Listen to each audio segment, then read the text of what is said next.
tercer dia en el cicle de conferències de la facultat. Avui tenim una conferència un poc particular, com veureu, que també és molt interessant, a pesar de que és particular. I com que la persona que coneix més al conferenciant és el professor Jimeno, vaig a donar-li pas per a que us presente al professor Luis Conde i que conte sobre la seva trajectòria. Buenos días, buen día. El profesor Luis Conde es catedrático del Departamento de Física Aplicada de la Escuela de Ingenieros Aeronáuticos y Aeroespaciales de la Universidad Politécnica de Madrid. Él dirige un grupo de física de plasma y motores iónicos dentro de ese departamento. Yo conocí a Luis hace ya 25 años, por lo menos, hace muchos años, y durante bastante tiempo hemos colaborado juntos en problemas de interacción de electrones con campos electromagnéticos que ocurren en satélites. Hemos participado en proyectos, tenemos artículos juntos. Y bueno, pues Luis es una persona peculiar porque es un físico que está en una escuela de ingenieros. Entonces ellos, aunque estudian plasmas espaciales y tienen la asignatura de plasmas espaciales, al final intentan aplicar todos los conocimientos que ellos tienen a hacer motores iónicos para producción de satélites. Están en una escuela donde se fabrican y diseñan aviones, satélites, helicópteros, y bueno, pues es un mundo bastante peculiar. Nos comentaba como anécdota que hasta hace 60 años la Escuela de Ingenieros Aeronáuticos pertenecía al Ministerio del Aire, porque antes, en tiempos de la dictadura, no había Ministerio de Defensa, había tres ministerios, uno de tierra, uno de mar y otro del Ejército del Aire. Y esa escuela pertenecía al Ejército del Aire. Recuerdo que me había contado hace tiempo también que había profesores que eran militares que daban hace 60 años exactamente eso ya dejó de ser. Y bueno, pues ahí estamos. Así que nada, Luis, adelante con tu charla y muchas gracias por venir.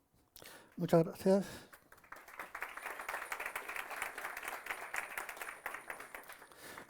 Muchas gracias. Lo primero que quiero hacer es agradecer la invitación a la facultad, al señor decano, por esta oportunidad de introducir, sobre todo, es una charla un poco complicada porque quiero llegar a los estudiantes y también quiero llegar un poco a todo el mundo. Vamos a ver, esta charla tiene dos mensajes realmente sencillos. Uno de ellos voy a intentar introduciros muy brevemente qué es un plasma y alguna propiedad que voy a necesitar fundamental para que entendáis el alcance. Lo segundo, quisiera explicar o transmitir por qué el plasma es el medio natural en el espacio. Vamos a llegar a una conclusión, creo yo, cuando veamos que, contrariamente a la creencia popular, el espacio no está vacío, está lleno de cosas. Bueno, nuestro grupo trabaja esta es una imagen del laboratorio de nuestro grupo, donde tenemos una serie de cámaras de vacío. Yo soy un físico experimental. Ahí trabajamos con todo este tipo de sistemas que nos permiten producir un plasma en las condiciones lo más cercanas posibles al espacio. Y quiero introduciros primero cuál es el concepto de plasma como estado de la materia condensada. Yo creo que en esta transparencia todos vais a ver cómo los estados de la materia condensada que tenéis en este gráfico de aquí, todos conocemos el sólido, líquido, gas, ¿no? Y sabéis que las transiciones de sólido, líquido, gas básicamente dependen de cuál es la energía por partícula.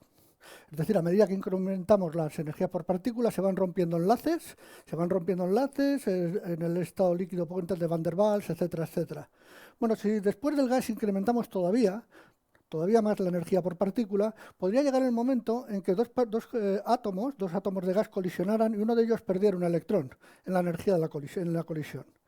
Eso quiere decir que si subimos suficiente la energía, nos podemos encontrar con un sistema en el cual hay parte del gas está ionizado. Es un gas que tiene iones y electrones. Bueno, eso quiere decir en el gráfico típico que tendréis aquí a la derecha, donde tenéis la presión frente a la temperatura representadas. Este gráfico lo recordáis todos de vuestros cursos de termodinámica, el cual aquí tenéis el punto triple, sólido, líquido, gas, y el conocido punto crítico aquí arriba, la cima de la montaña. Bueno, pues ¿dónde estaría aquí el plasma? El plasma estaría completamente hacia la derecha. Esto, por supuesto, en nuestra escala. A la derecha estaría el momento en que, con esta temperatura muy elevada, sí que se habría producido una energía por partícula lo suficientemente alta como para tener una ionización parcial del gas. Bien, normalmente por eso los plasmas están asociados, aunque no es estrictamente cierto, con estados de muy alta energía. Normalmente voy a tener que introduciros una unidad. Recordad este número. Este número es, vamos a entender la energía o la temperatura con un punto de vista cinético. Gracias a Dios estoy en una facultad de física y esto lo puedo decir. Eso quiere decir que vamos a poder, todos sabéis, que la temperatura la podemos estudiar como, entender como la energía cinética media de las partículas, aquellas partículas que sean. Bueno, pues nosotros en física de plasmas medimos las energías. Esta temperatura como media de energía cinética la medimos en una unidad un poco extraña que es el electronvoltio. Estáis acostumbrados a medir la temperatura en Kelvin. Bueno, pues nosotros usamos electronvoltio. ¿Cuánto es el equivalente entre un electronvoltio de temperatura y grados Kelvin? Bueno, pues un electronvoltio equivale a 11.600 grados Kelvin. Por eso, naturalmente, los sistemas en el laboratorio no tenemos que calentar un gas a estas temperaturas. Es decir, realmente producimos el gas de otra manera. Podemos producir el plasma proporcionando radiación ionizante. Podemos, por ejemplo, producir la ionización colisional del gas, por ejemplo, por electrones acelerados. Es decir, no necesariamente tenemos que llegar a una temperatura del gas media a 11.600 Kelvin para producir la ionización fraccional del gas, pero de todos modos sí que las energías medias involucradas de las partículas sí pueden tener estos valores. Bueno, pues dejadme por un momento explicaros la notable diferencia que hay entre un gas y un gas que esté parcialmente ionizado. A la izquierda tenéis una representación, por ejemplo, intuitiva de cómo serían las colisiones entre dos gases, dos moléculas de gas neutro que todos habéis estudiado en vuestros cursos. Para que se produzca una colisión entre dos partículas de gas, ¿qué tiene que suceder? Se tienen que acercar lo bastante cerca como para producir que sus capas electrónicas más externas estén lo bastante cerca para que se produzca una colisión. En ese momento se produce un cambio rápido de los vectores de velocidad de las dos partículas incidentes debido sencillamente a que interaccionan fuerzas eléctricas pero de muy corto alcance que solo tienen lugar en las últimas capas electrónicas de los átomos.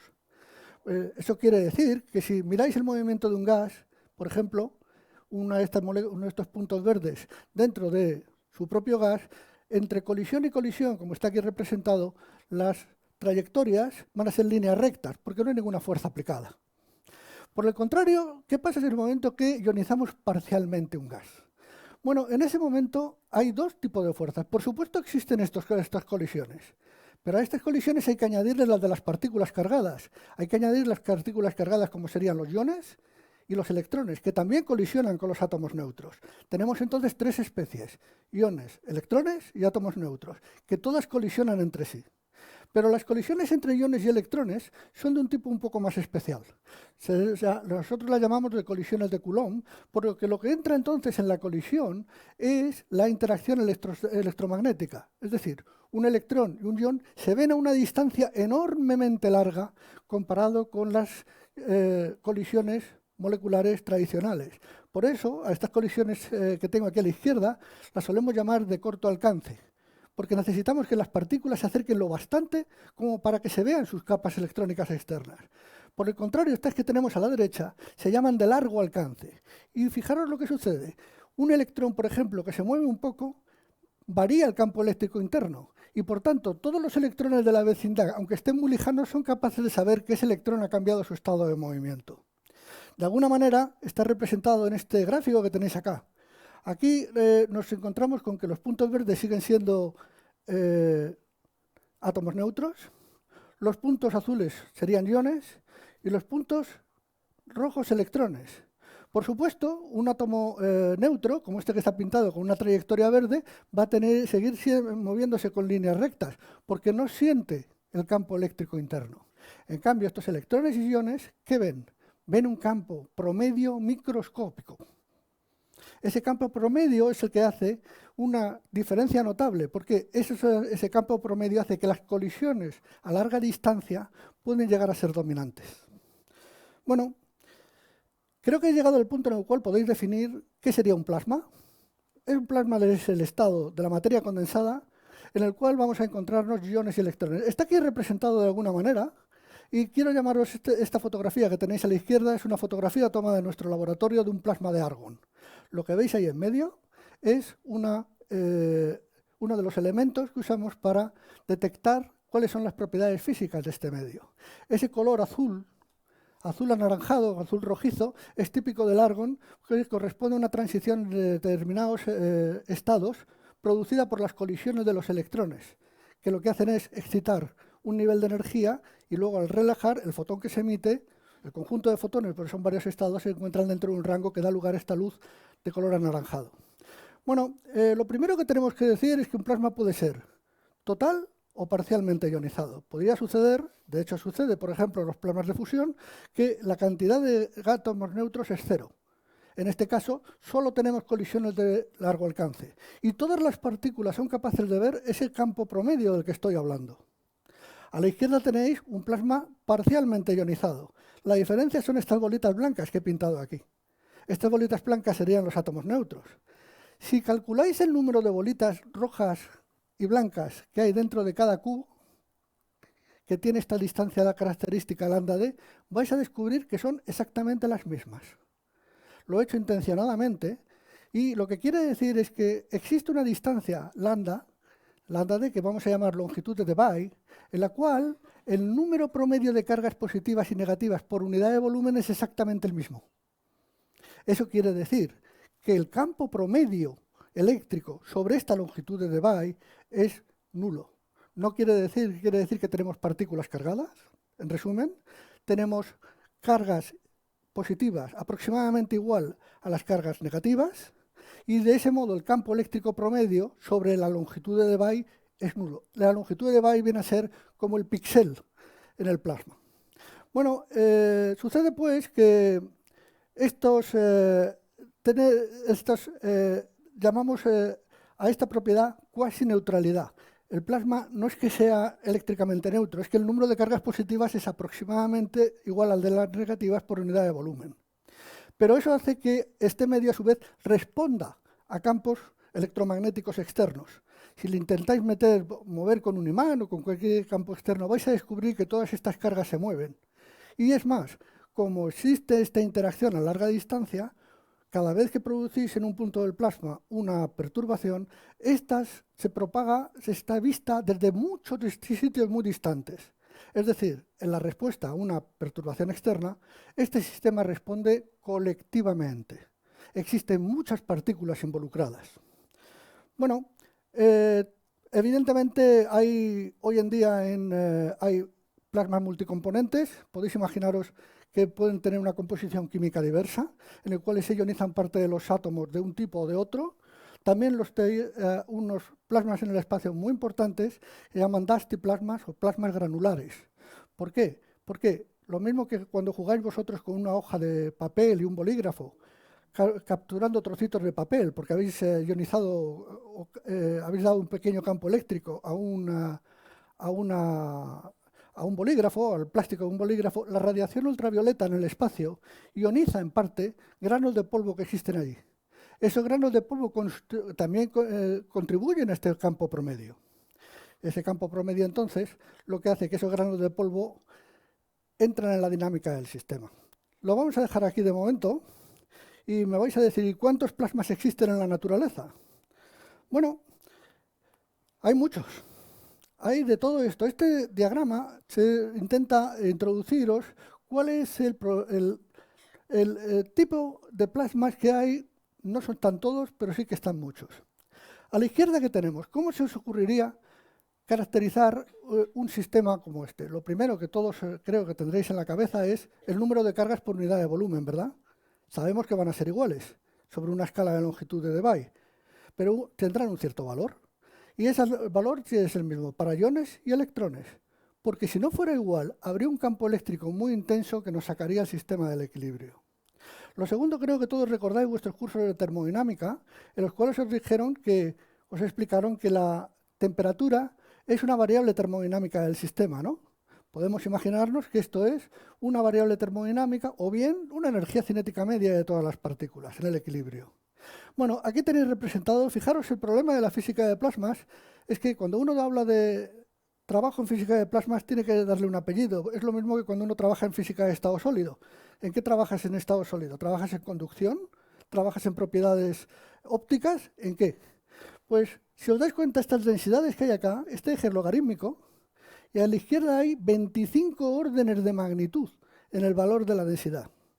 Es decir, en el eje de temperatura, que esté aquí abajo, tenéis 7 órdenes de magnitud. Creo que todos entendéis fácilmente que la física en un lado izquierdo de este superior derecho de este diagrama es completamente diferente a la física o los procesos involucrados en el plano superior inferior izquierdo de este diagrama. Bueno, para que os hagáis todavía una idea más clara, he incluido aquí 2 puntos.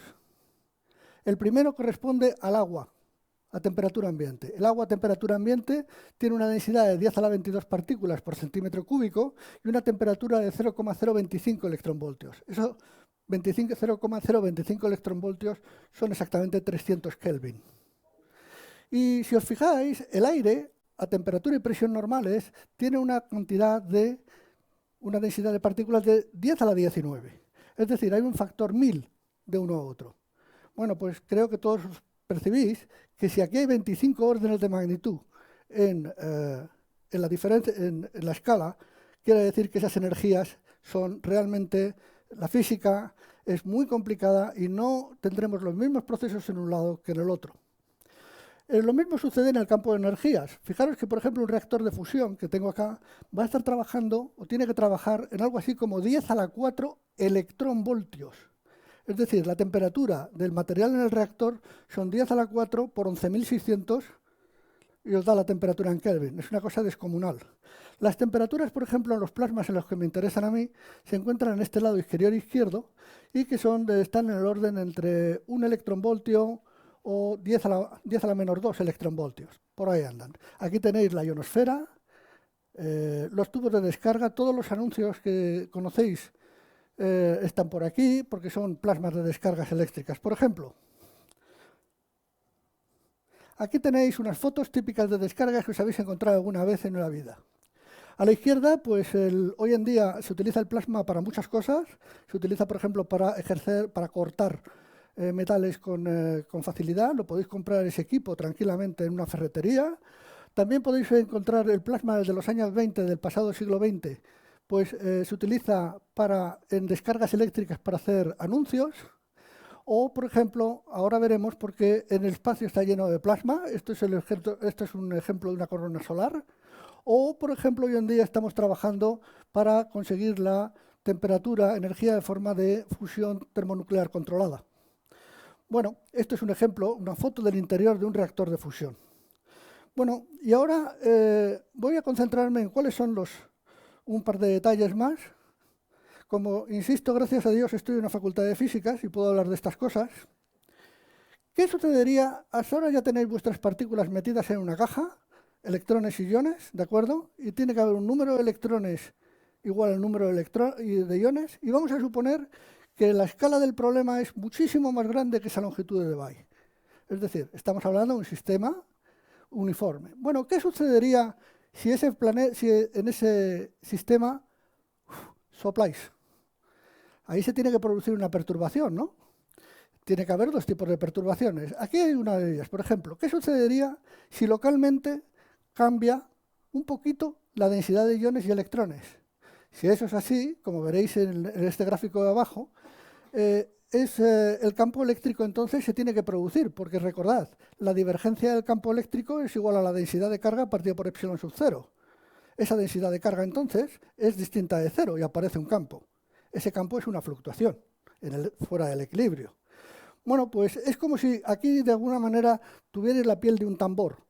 El hecho de dar con el palillo introduce una propagación, una oscilación transversal a la piel, que sería el valor del campo eléctrico. Bueno, pues naturalmente la naturaleza tiende a cancelar estas perturbaciones y existe una longitud característica que es justamente esa de la que he hablado, que se llama longitud de Debye, que controla la perturbación espacial. La segunda es que todos os podéis imaginar que cuando ocurre una situación como esta, por una fluctuación, para recurrir al equilibrio tiene que haber una oscilación, ¿no? esa densidad de iones y esa densidad de electrones tendrán que intentar cancelar para llegar otra vez a un estado de mínima energía. Se tiene que producir entonces una fluctuación. ¿Y cuál es la partícula más ligera? La partícula más ligera son siempre los electrones. Por tanto, eso quiere decir que esos electrones se van a poner a oscilar lo más deprisa para intentar cancelar la perturbación que le hemos hecho. Eso introduce una frecuencia que le llamamos frecuencia de plasma. Bueno, no voy a esto, dejaré la presentación para vosotros si que aún no tenéis interés. No voy a entrar en detalles. Sencillamente, si introducís, podemos imaginarnos que todas estas partículas son maxwellianas, tienen una distribución de Maxwell-Boltzmann, y entonces si lo introducís en la ecuación de Poisson, aquí tendréis a la izquierda el potencial eléctrico, a la derecha la densidad de carga. Bueno, pues vais a ver que una perturbación va a decaer en el espacio exponencialmente. La tasa de decaimiento de la perturbación es justamente la longitud de Debye. Este concepto de longitud de Debye, algunos lo habréis estudiado en mecánica estadística cuando habéis estudiado electrolitos. Es exactamente el mismo. Sobre una longitud, cualquier perturbación del potencial en una dirección espacial se atenúa. Para que eso suceda, hay que hacer, lamentablemente, la longitud de Debye, como sabéis, es una aproximación. Para que eso ocurra, tenemos que hacer una cantidad pequeñita.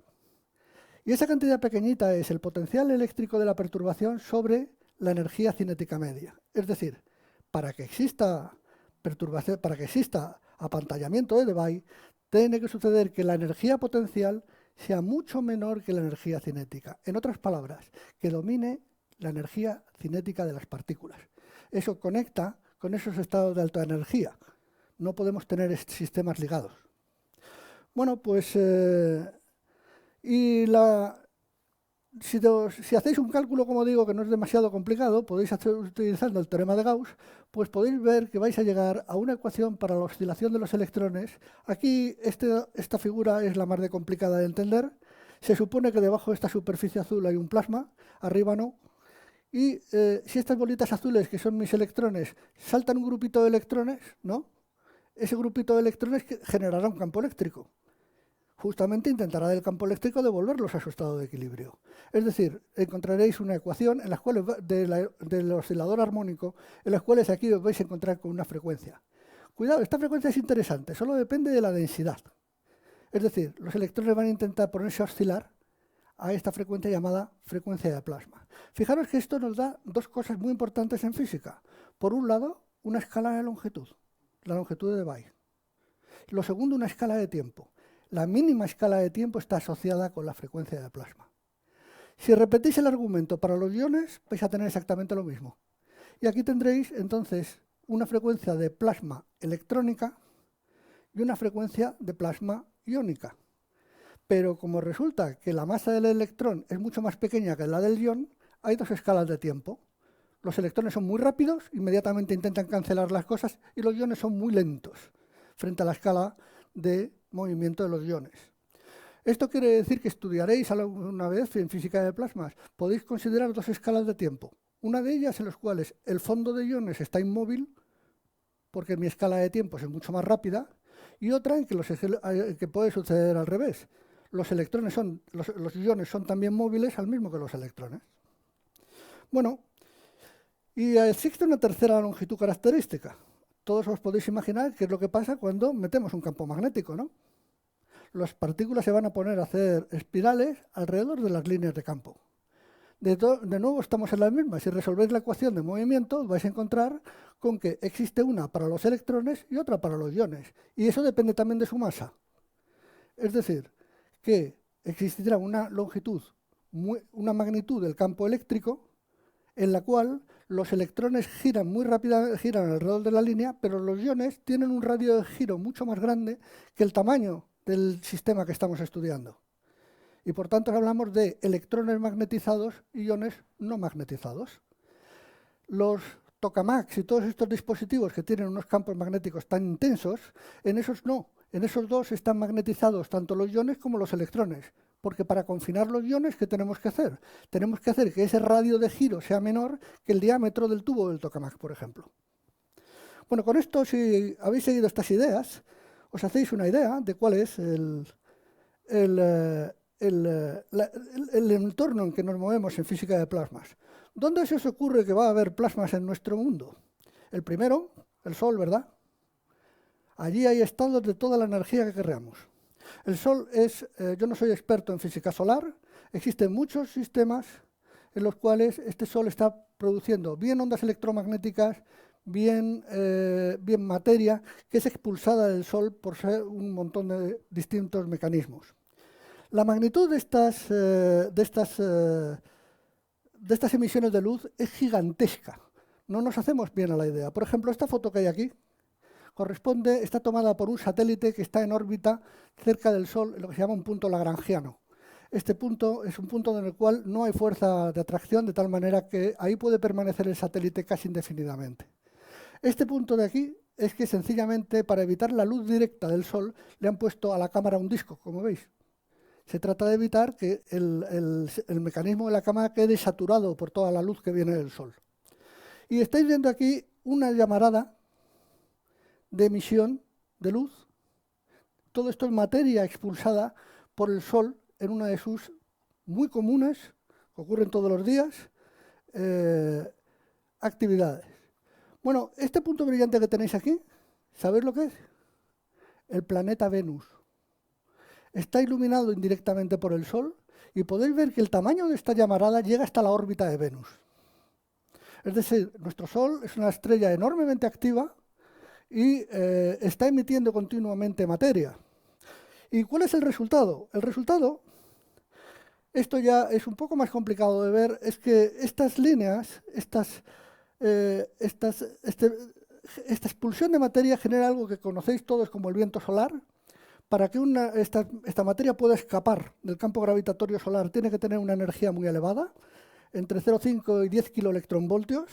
Y se puede ver, aunque no voy a entrar en ello, es que cuando uno expulsa un chorro de partículas cargadas, se lleva las líneas de campo magnético con ellos. Es decir, si uno estudia el movimiento de una mezcla de iones y electrones que se están moviendo como si fuera solo un fluido, es decir, echamos los iones, pero los electrones van con ellos. No quiere decir que se recombinen, sino que van juntos. Eso hace que estas líneas de campo que forma el Sol, del campo magnético solar, se abran, como muestra la segunda figura, y el resultado es que el Sol tiene un campo, un flujo de partículas que llamamos comúnmente el viento solar, que es como la falda de una bailarina, en el cual al rotar el Sol nos está dando esta especie de espirales. Las espirales corresponderían con las líneas de flujo del material que está saliendo del Sol. He pintado aquí también en varios momentos por las órbitas de varios planetas. Todo esto nos llega a la órbita de la Tierra. Y al llegar a la órbita de la Tierra, ¿qué es lo que sucede? Interacciona con el campo geomagnético terrestre. Son corrientes muy bajas en el número de partículas, pero la densidad de partículas es relativamente pequeña, pero la energía de esas partículas es muy elevada. Llegan a la órbita de la Tierra, algunas en horas y algunas en días. Bueno, el resultado, todos los que habéis estudiado electromagnetismo conocéis la fuerza de Lorentz, ¿no? Quiere decir que el campo magnético de la Tierra hace una cosa así. Aquí la línea de campo, como veis, está pintada en verde. Y una partícula que venga directamente desde el Sol, el Sol estaría en el lado apuntando hacia aquí a la izquierda, ¿no? ¿Qué va a suceder? Si es positiva, va a sentir una fuerza que la va a desviar hacia la izquierda. ¿Por qué? Porque la velocidad es paralela a este vector azul, está representada con este vector azul, y el efecto V con B hará que se vayan hacia los lados. Bueno, esto pasa todos los días. Gracias a Dios, el campo geomagnético terrestre nos protege de la radiación solar, de esta radiación corpuscular, cosa que no ocurre, por ejemplo, en el planeta Marte, que no tiene campo magnético. Y el resultado es que se forma una corriente. La más importante dentro de los modelos que se trabajan en esto es esta que se llama de Chapman-Ferraro. Y el resultado de este juego de corrientes es complejísimo. Está representado esquemáticamente aquí a la derecha, al punto donde se igualan las fuerzas, que es el punto donde el campo magnético compiten el campo magnético creado por la corriente de partículas que viene del Sol con el campo geomagnético. En algún punto la suma se tiene que cancelar. A ese punto se le llama aquí magnetopausa. Y todo este juego de corrientes en los cuales yo no voy a entrar porque realmente no soy experto en esto y es muy complicado, generan toda esta estructura a la que llamamos magnetosfera. Esta estructura se ha estudiado a través de satélites, os podéis imaginar la complejidad de un satélite que está haciendo, por ejemplo, una órbita más o menos elíptica, así como indica este punto, y hay que decomponer o deconvolucionar todos los datos de ese satélite de las corrientes que está recibiendo. El juego de corrientes es muy complicado y hay dos puntos donde es muy importante, los polos. En los dos polos, tanto en el norte como en el sur, ahí se produce algo que no ocurre en otra parte, y es que el campo y la velocidad de las partículas que entran por los solos están alineadas y no reciben fuerza entonces. Ahí no se deflecta el campo magnético. Bueno, esa corriente que conocéis todos o debéis conocer se llama aurora boreal. La aurora boreal son partículas que vienen desde los polos que están produciendo un chorro de partículas muy energéticas que se van enfrentando a una densidad de gas cada día creciente. Eso produce ionizaciones, etcétera, etcétera. Los geofísicos han llegado a demostrar que se puede predecir, por ejemplo, la altura de la aurora a la que tiene lugar la aurora boreal, por ejemplo, tanto en el polo norte como en el sur, como relacionándola con unos índices que tienen que ver con la corriente esta de Chapman-Ferraro, que he medido antes. La corriente esta se puede detectar en la Tierra a nivel del ecuador.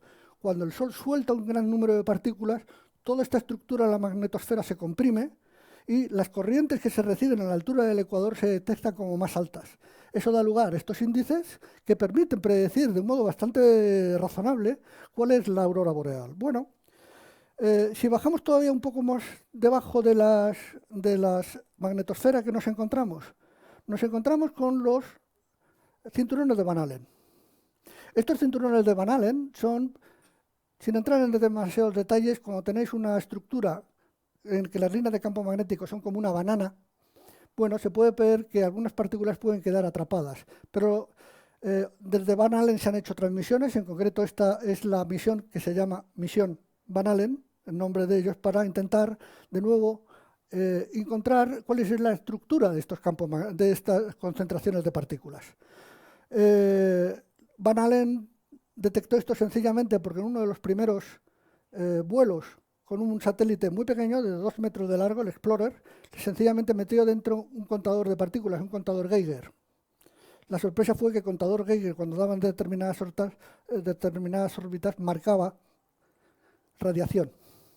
Bueno, pues fijaros que las energías que hay aquí son colosales. Estamos hablando de partículas o de protones con 100 megaelectronvoltios.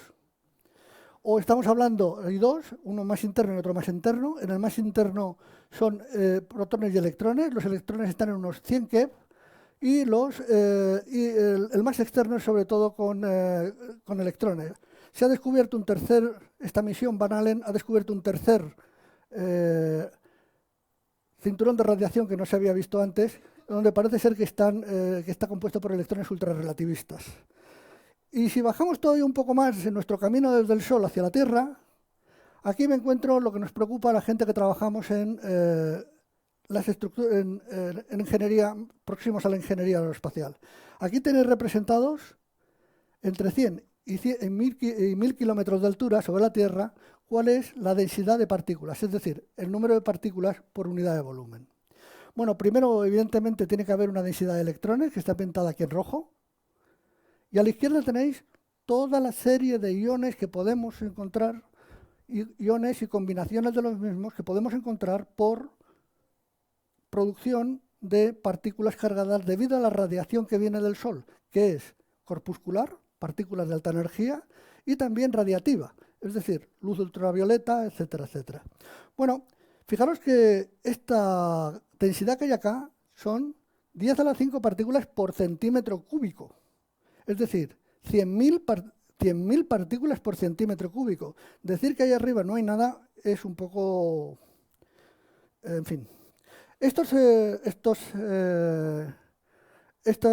Aquí está también representa... ¿Por qué se forma esta estructura? Se forma por la absorción básicamente de toda la radiación que viene, que es absorbida en función de la altura. El máximo está en este punto, que se llama ese punto F2, es el pico F, que se puede a veces dividir en dos. Estos picos están formados por el perfil vertical de la densidad de partículas. Bueno, pues la emisión de este pico lo descubrió Marconi cuando encontró que la radiación electromagnética iba rebotada, es decir, podían enviar señales de radio de un continente a otro y no sabía por qué. La razón es que es la frecuencia de plasma.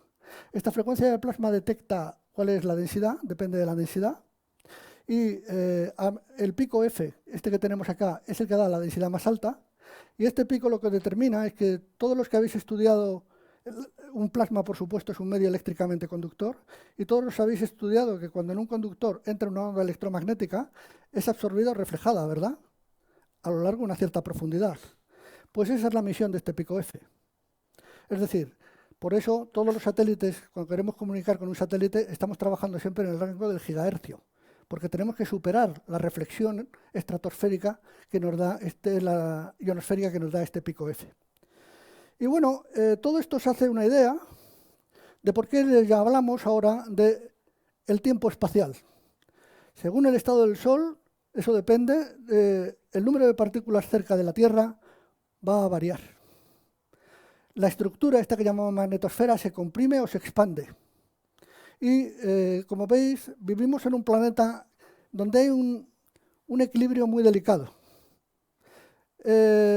Esto no es que, si queréis informaros del tiempo en el espacio, todo esto está estudiado hoy en día por todos los gobiernos, tienen sus propias agencias, y por ejemplo, incluso países como el nuestro, que no somos especialmente generosos, ¿no? con la ciencia, pues nos encontramos con que, nos encontramos que incluso nuestra agencia, tenemos una agencia de meteorología que también estudia el informe espacial. Es decir, estos índices K-P que hemos visto sobre cómo se predicen las auroras, etcétera, los de hoy, los podéis consultar en esta página web que tenéis ahí abajo y os los proporciona la EMET, la Agencia Meteorológica Nacional. Bien, si soy capaz ahora de seguirlo, bueno, creo que con esto he respondido a dos preguntas. ¿Por qué es interesante la física de plasmas para el espacio? Es el medio natural. Y en segundo lugar, creo que os he llevado al convencimiento de que el espacio no está vacío. Ahí hay mucho material y ese material es además crítico. Por ejemplo, si los que estamos interesados en la ingeniería o cosas parecidas a la ingeniería nos preocupamos solamente de los 100 y 1000 kilómetros, porque a eso le llamamos una órbita baja, LEO en inglés, Low Earth Orbit. Esto son órbitas en las que prácticamente el 90% de todos los vehículos orbitales en los que estamos trabajando están allí, excepto misiones extraplanetarias o sondas que van a sitios muy exóticos. Bueno, esto que tenéis a la izquierda son los paneles solares de la estación espacial. Este plástico que hay ahí es ese plástico dorado que conocéis todos, ¿no? Que se llama Kapton. Kapton es un plástico de altas prestaciones que se utiliza como cinta aislante en algunas cosas, es un color así de color doradillo, y también se utiliza para hacer chalecos antibalas. Los paneles solares están protegidos con un panel de Kapton, y lo que estáis viendo es que se ha corroído todo el Kapton que había por acá y están saliendo por detrás, ¿verdad?, el relleno interior. ¿Por qué se produce esto? Bueno, el entorno, hemos ido descubriendo poco a poco que el entorno del espacio es enormemente corrosivo, enormemente peligroso, como podéis ver. Por ejemplo, creo que con los datos que os he proporcionado los cinturones de Van Allen, los cinturones de Van Allen están a unos 20.000 kilómetros, es decir, intentar enviar ahí un astronauta en una misión a largo plazo es que baje a la Tierra con un cáncer terminal. No sabemos ahora cómo proteger a largo plazo a un astronauta de todo esto. Tenemos que controlar muy bien la órbita y muy bien la dosis de radiación que recibe. Pues esto que veis aquí es lo que ocurre al cabo de un año de poner unos paneles nuevos en la estación espacial. Sucede que ahí en la transparencia que he visto antes, esta que tengo acá, aquí hay algo muy peligroso que se llama oxígeno.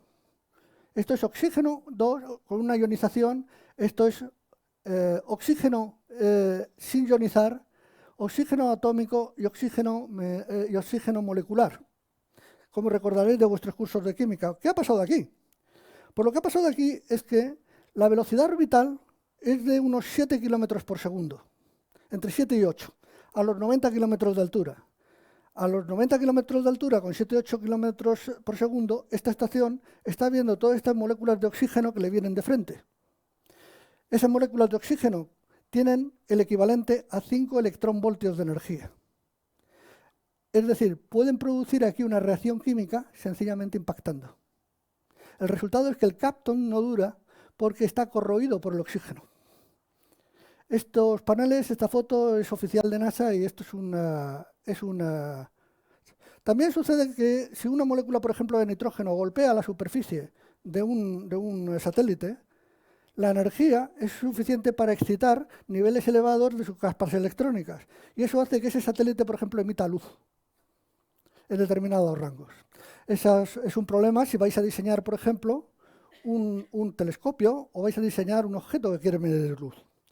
Bueno, si os dejo aquí un cálculo, el entorno del espacio está básicamente compuesto de estos elementos. Por un lado, el gas neutro, el propio que suelta el gas al desgasificar el satélite, el plasma, por supuesto, y la radiación electromagnética, las energías, el flujo de partículas de energía o incluso partículas sólidas. Por no extenderme más, no he puesto una foto aquí, de una foto que a mí por lo menos me deja estremecido de miedo, de una partícula, un micrometeorito que ha hecho una raja en una ventana de la estación espacial. Bueno, os dejo aquí un pequeño cálculo para que paséis un rato entretenido. Esto sería, si algo tiene 90 minutos, su velocidad son 7,8, 7,9 kilómetros por segundo para una órbita que tarde 90 minutos en dar la vuelta a la Tierra. Esto es típico en LEO, en órbita baja. Pero ¿cuál es la velocidad de un ion? Todos sabéis lo que es la velocidad térmica, ¿no? La velocidad térmica de un ion es 8 kT partido por m la raíz cuadrada. ¿Cuál es la velocidad? Pues si calculáis para un ion típico, son 0,9 kilómetros por segundo. Es decir, un objeto que se mueve a esa velocidad orbital se mueve a velocidad supersónica con respecto del fondo, del gas presente. Eso quiere decir que ese objeto va a generar detrás una estela de gas y de plasma. Bueno, si hacéis la cuenta, ¿cómo sería? Todos habéis estudiado cuánto gas se coge por una superficie, ¿no?, que se mueve en un gas. Bueno, pues cuando dice gas le ponemos iones y vais a descubrir, por ejemplo, que tomando el número de la superficie de los paneles solares de la estación espacial, que son 2.500 metros cuadrados, resulta que en cada órbita esta estación está recogiendo 15 amperios de corriente. ¿Y qué hacemos con esa corriente? Pues hay que devolvérsela al medio. De lo contrario, el potencial eléctrico de la estación espacial, al acumular toda esa carga, aumenta y podemos llegar a tener problemas muy serios. Es decir, hay que mantener los satélites a un potencial eléctrico ecológico. Bueno, esto no solo son malas noticias, también resulta que podemos utilizar, de hecho es hoy en día una tecnología muy frecuente, el plasma para producción espacial, que es un poco mi campo de especialización. No voy a aburriros con matemáticas. Esto lo podéis encontrar en vuestro libro de mecánica, es un bonito ejemplo sobre cómo un sistema con masa variable, y llegaríais a esto que se llama aquí, que está en esta ecuación que hay por acá, esta es la 1 y la 2, que se llama la ecuación de Tsiolkovsky. Sencillamente lo que os dice es que en el espacio no hay manera de diseñar una tobera, eso no existe. Solamente, ¿por qué? Porque el vacío, la presión de fondo es tan baja que la emisión de gas es siempre supersónica. No podemos conducir ese flujo de gas. Entonces, la única manera de empujar algo es soltando masa. Para eso quiere decir que cuenta, es la tercera ley de Newton. Hay que soltar entonces una velocidad de salida, Vx es la velocidad de salida y delta de V es el incremento de velocidad que vosotros queréis producir. Esto es la masa de gas, la masa que necesitamos soltar para esa maniobra. a esta velocidad, Vx, y m0, ¿qué es? La masa que queremos poner en órbita. Es decir, esta ecuación, así de sencilla, nos dice, si quieres ir de esta órbita a esta órbita, tienes que incrementar la velocidad del satélite en tanto, y para eso tienes que gastar mpi combustible. Y llegará esta masa m0 a la velocidad final que tú quieres. Bueno, si hacéis la cuenta, no voy a entrar con detalles. Esto define también otra variable muy importante que se llama el empuje específico. El empuje específico es la razón entre el empuje que tenemos por la masa que gastamos en la unidad de tiempo. Esto, si os das cuenta, es una medida de la eficiencia. Lo que queríamos es, para un mismo empuje, que el denominador sea lo más pequeño posible. Es decir, lo que queremos es, sistemas eficientes son aquellos que tienen muy alto empuje específico. Bueno, típicamente los sistemas que tenéis acá, por ejemplo, el del transbordador, el motor principal del transbordador espacial, expulsa sus gases a 4 km por segundo y su empuje específico, en estas unidades tan raras, porque está metida aquí la gravedad, este empuje específico se mide en segundos. Bueno, pues eso tendrá típicamente unos 400 segundos. Bueno, pues vamos a ponerlo todo junto. Tenéis aquí la ecuación de Tsiolkovsky, ¿de acuerdo? A la izquierda, ¿qué es?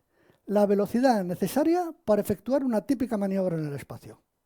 Por ejemplo, para pasar de la Tierra a Leo hay que incrementar, ¿no?, en 9,7 km por segundo la velocidad. Si no, no llegamos. O, por ejemplo, en un satélite de telecomunicaciones, para pasar de Leo a Geo, tenéis que gastar 9,7 km por segundo para sacarlo de la Tierra. Y de Leo a la órbita geoestacionaria, añadirle una velocidad más de 4,3 km por segundo. Eso es lo que se pone en el delta de V de la ecuación de Tsiolkovsky. Así de sencillo. Bueno, pues aquí estaría representado la cantidad de masa que necesitamos frente a la velocidad en kilómetros por segundo. Claro, aquí el problema es que uno sería que todo el cohete es gas, es combustible, y a medida que descendemos aquí, pues necesitaríamos menos combustible para una determinada maniobra, que está representada por estas tres curvas. Sucede que hasta ahora tenemos un límite en lo que la propulsión química nos puede proporcionar. Ese límite va por la reacción más exotérmica que os podáis imaginar. Ese límite típicamente está a 5,5 km por segundo. Ya digo que el transbordador principal el Space Shuttle, la velocidad es de 4,4 km por segundo, creo recordar. O el Ariane 5, el mayor lanzador que tiene el sistema Ariane, está también en 4,3 o por ahí. Bueno, pues claro, aquí viene la idea brillante, ¿no? ¿Y qué pasa si aceleramos un ion de argón en 500 sobre 500 voltios? Pues es que la velocidad es muy alta. Esto viene a ser del orden de, por aquí, del orden de 15 a 20 kilómetros por segundo. Es decir, si aceleramos iones, y además eso tendría una ventaja. La aceleración sería independiente de la naturaleza química del ion. Argón o lo que sea. Bueno, si hacemos la cuenta a la vuelta de un sobre, pues mirad, estos datos son bastante realistas.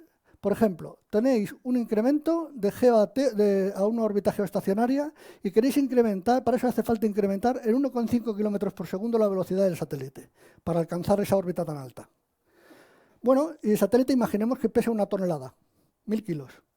Bueno, pues si utilizamos el transbordador con 4,4 km por segundo, para esa maniobra necesitaríamos gastar 406 kilos de combustible. Si utilizáis, en cambio, un motor de iones, ese motor de iones fácilmente alcanza los iones 20 km por segundo. ¿Cuánto sería la cantidad de gas? Solamente 78 kilos. Es decir, en este gráfico anterior, si os dais cuenta, aquí, a medida que aumentamos la velocidad de salida, decrece exponencialmente la cantidad de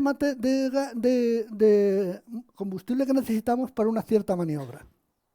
Esto es muy importante si uno tiene en cuenta la competitividad económica, porque si ahorramos combustible, ¿qué es lo que va en lugar del combustible? Transpondedores, antenas, equipos de comunicaciones, etcétera, etcétera. ¿Y todo eso qué es? Dinero. Para que os hagáis una idea, un satélite de comunicaciones dura 15 años en órbita. Lo tiene que construir un consorcio de empresas porque es gigantesco. Serán 3, 4, 5 mil millones de euros, por ahí andará. Y solo da dinero en sus 3 últimos años de vida útil. Porque todo el tiempo anterior tiene que amortizar gastos, costos, seguros, etc. Es decir, realmente la idea de utilizar propulsión eléctrica en el espacio está llevada por lo de siempre, el poder y el dinero.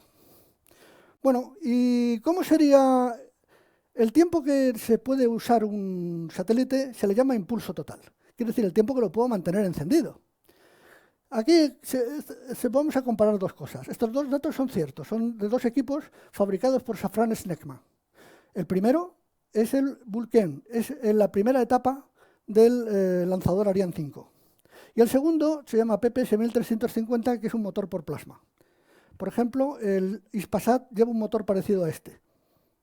Si os dais cuenta, el Vulcain pesa 1,8 toneladas y se mantiene encendido durante 8 minutos. Después de esos 8 minutos, se convierte en un pedazo de hierro que no vale para nada, porque ha consumido su combustible.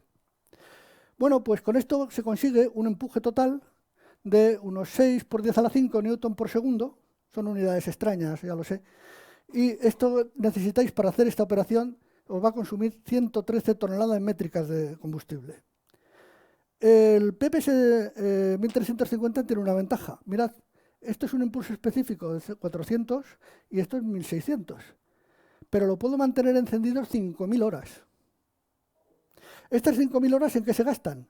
Se gastan en solamente consumir 75 o 80 kilos de combustible, pero es que llego a tener más empuje final que con el lanzador del Ariane.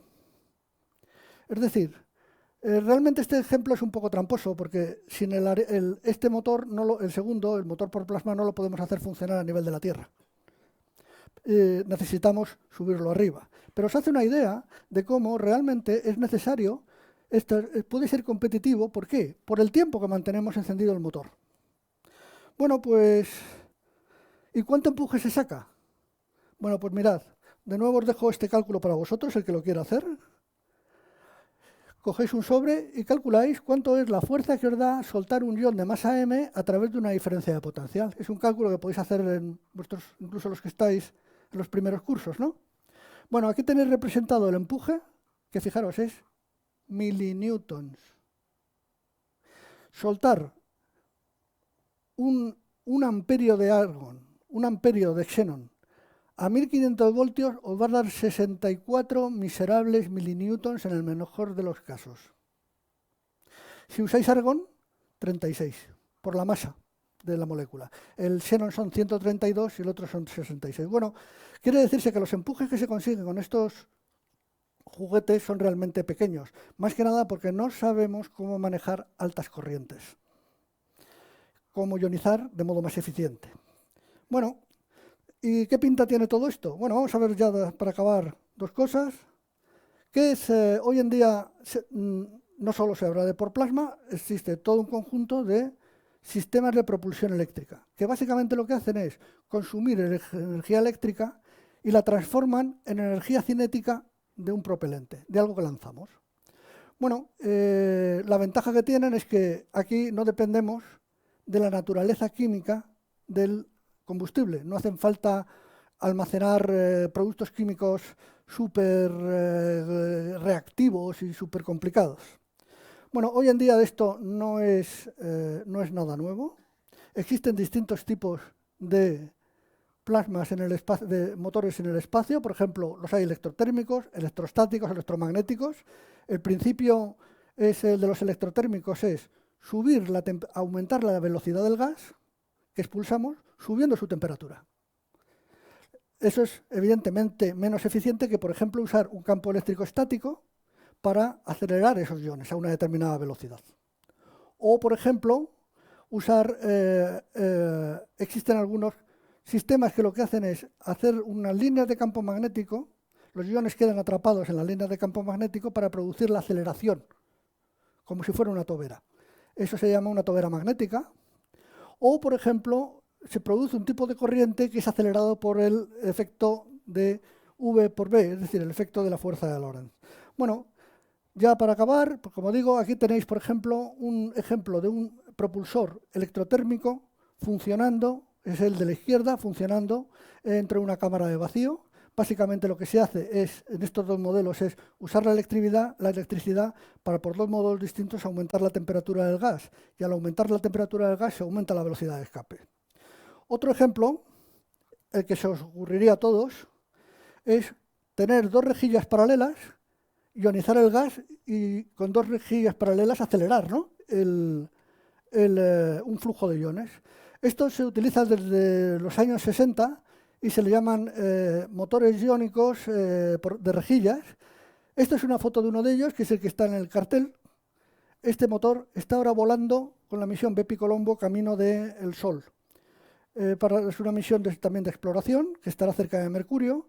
Esa misión no se habría podido conseguir sin propulsión eléctrica, sin propulsión por plasma, porque no hay manera de ponerle combustible suficiente a un cohete para llegar hasta allí. El producto más comercial es este que tenéis aquí. Este sí que es exótico. Opa, perdón. Ahora, este sí que es exótico. Este se llama motor de efecto Hall. Lo que se hace es generar aquí una ionización del gas. Los electrones que ionizan vienen de esta pieza que se tiene aquí, que es un motor, y el gas se pone aquí a rotar. Los iones se ponen aquí a rotar por efecto de un campo magnético, y por el efecto V vectorial con el campo magnético producen una fuerza, ¿no?, que arrastra iones en esta dirección. No sé si veis aquí la pluma funcionando, la pluma de plasma funcionando en una cámara de vacío. Este es el sistema comercial. Todos los satélites hoy en día de telecomunicaciones suelen llevar algo de esto. Dos sistemas que son redundantes, y este elemento, que es el que les produce los electrones, que son estos dos de acá, también son doblemente redundantes. La razón hoy en día es claramente económica. Es decir, no podemos mantener un satélite en condiciones en el espacio porque sería económicamente inviable. Hoy en día todos los satélites comerciales llevan propulsiones de estos tipos, incluso los que están en órbitas bajas. Bueno, y ya este es otro ejemplo de un propulsor, también es por plasma, y este es un ejemplo electromagnético y es muy raro, ¿verdad? Fijaros, aquí tenéis un bloque de teflón, el plástico este blanco, ¿no? Este se le somete a una descarga pulsada entre dos electrodos, que son estos dos electrodos de acá. Detrás del teflón se le pone un muelle para ir comprimiendo el teflón, y lo que se hace es quemar teflón. El teflón se evapora con una descarga eléctrica, y este efecto de la corriente que tenéis vectorial con el campo eléctrico que genera el propio teflón acelera las cargas. Aquí tenéis el sistema funcionando en una cámara de vacío. Esto es comercial hoy en día y además son muy buenos, pues son así de chiquititos. Es decir, estos son los condensadores del teflón, esta es la tobera, y esto no tiene más allá de una longitud de 3 o 4 centímetros. Se utilizan para ajustar la posición, la orientación de los satélites en órbita. Este